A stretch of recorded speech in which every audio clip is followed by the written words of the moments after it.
परम सन्मानियो गुरु रूप गुरु खालसा साध संगत जी, वाहिगुरु जी का खालसा वाहिगुरु जी की फतेह।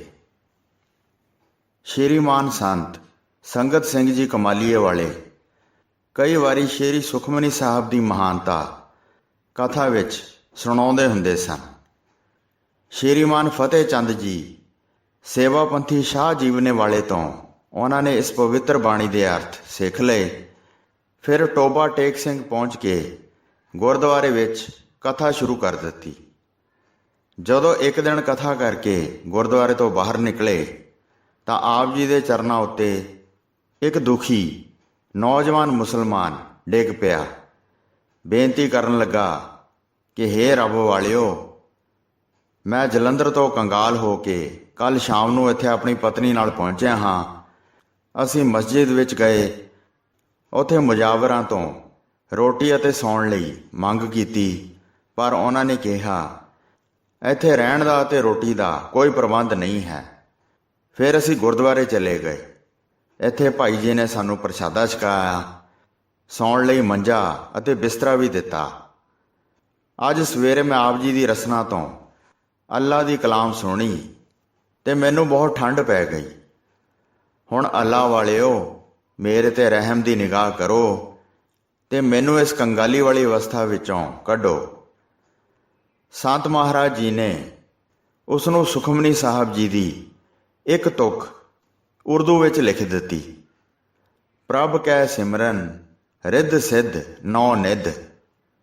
महापुरुषां ने कहा इस कलाम नूं अठे पहर पढ़दा रहा कर, अल्लाह तैनूं भाग लावेगा। अब्दुल करीम इस तुक नूं 3 दिन लगातार पढ़दा रहा। चौथे दिन अरदासे मगरों एक फौजी सूबेदार जो मत्था टेक के बाहर निकलिया सी पुछया, भाई तू कौन है जो रोज़ दरवाजे ते बैठा रहिंदा है? अब्दुल करीम ने कहा कि मैं जलंधरी अराई हाँ, कंगाल हो के इत्थे आ गया हाँ, अजे कोई काम नहीं लभा। हर वेले बाबे नानक दी कलाम पढ़दा रहिंदा हाँ ते गुरुद्वारे तो प्रसादा छक लैंदा हाँ। अल्लाह तो मंग कर रहा हाँ, मेरी किस्मत दा दरवाजा खोल। सूबेदार ने कहा मैं अपनी ज़मीन ते एक नौकर रखना है, जे तू मेरे पास रहना चाहें तो मैं तैनूं 60 रुपये महीने ते नौकर रख लैंदा हाँ। अब्दुल ने हाँ विच उत्तर दिंदियां कहा पर मैनूं इस महीने की पेशगी दिती जावे, क्योंकि मेरे पास खाण पीण लई कुछ नहीं है। सूबेदार ने कहा तेरी ज़बान क्यों हिल रही है? उसने कहा मैं अल्लाह दी कलाम पढ़ रहा हाँ। की कलाम पढ़ रहा है? अब्दुल करीम कहन लगा जी मैं पढ़ रहा हाँ, प्रभ कै सिमरन रिद्ध सिद्ध नौ निध। सरदार आश्चर्य हो गया ते कहन लगा ये कलाम तैनूं किसने बख्शी है? वो कहन लगा अल्लाह वालियां ने बख्शी है जो अजकल गुरुद्वारे कथा कर रहे हैं। अजे 3 दिन ही मैं अठे पहर पढ़ी है ते मेरी किस्मत का दरवाजा खुलण लगा है। ये सुन के सूबेदार नूं खुशी हुई और उसने 60 रुपये नगद अते रहण लई एक कोठा भी दे दिता। अब्दुल करीम ने बड़ी सियाणप नाल कामिਆਂ तो खेती करवाई ते हर वेले तुरदियां फिरदियां इस तुक नाल जुड़िया रहे। सरदार नूं पहली फसल अंदाजे तो वध हुई। उसने अब्दुल करीम की तनख्वाह 70 रुपये कर दी ते खुश हो के कहा तेरी कलाम अते मेहनत करके मेरी ज़मीन सोना उगल रही है। अब्दुल करीम ने फिर सरदार कोलों 1000 रुपया लैके अपनी खेती शुरू कर दी। दिन रात खेतों में काम करता रहे ते नाले इस तुक नूं बारंबार पढ़ी जावे। इस कलाम की बदौलत 6 महीनों पिछों सरदार नूं 1000 रुपया वापस करके 2000 उसनूं बचत हुई। इस जाप ते मेहनत का सदका वह कंगाल अराई 10-12 हज़ार रुपये का मालक हो गया। 1908-9 विच यह अराई संत महाराज जी नूं कमालीए जा मिलिया। चरना ते सीस निवाया ते कहा महाराज ਆਪ ਜੀ ਦੀ ਬਖਸ਼ੀ ਕਲਾਮ ਨਾਲ ਮੈਂ ਨੰਬਰਦਾਰ ਅਤੇ 4 ਮੁਰੱਬੇ ਜ਼ਮੀਨ ਦਾ ਮਾਲਕ ਹੋ ਗਿਆ ਹਾਂ। 4 ਨਿਆਣੇ ਮੇਰੇ ਘਰ ਖੇਡਦੇ ਹਨ।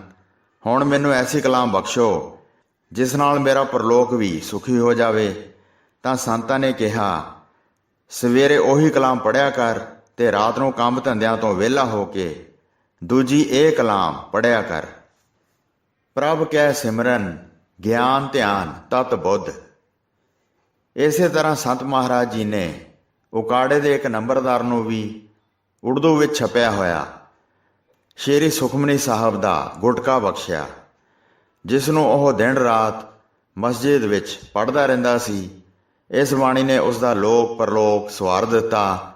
ਸੰਤ ਮਹਾਰਾਜ ਜੀ ਨੇ ਪਿਸ਼ਾਵਰ ਵਿੱਚ ਕਥਾ ਕਰਦਿਆਂ ਸੰਗਤਾਂ ਨੂੰ ਦੱਸਿਆ ਕਿ ਜੋ ਸਿੱਖ ਹਰ ਰੋਜ਼ ਸੁਖਮਨੀ ਸਾਹਿਬ ਜੀ ਦਾ ਪਾਠ ਕਰਦਾ ਹੈ, ਉਸ ਦੇ 24,000 ਸਵਾਸ ਸਫਲ ਹੋ ਜਾਂਦੇ ਹਨ ਅਤੇ ਆਪਣੇ ਜੀਵਨ ਨੂੰ ਸਫਲ ਕਰਕੇ ਸੁਰਖਰੂ ਹੋ ਕੇ ਰੱਬ ਦੀ ਦਰਗਾਹ ਵਿੱਚ ਚਲਿਆ ਜਾਂਦਾ ਹੈ।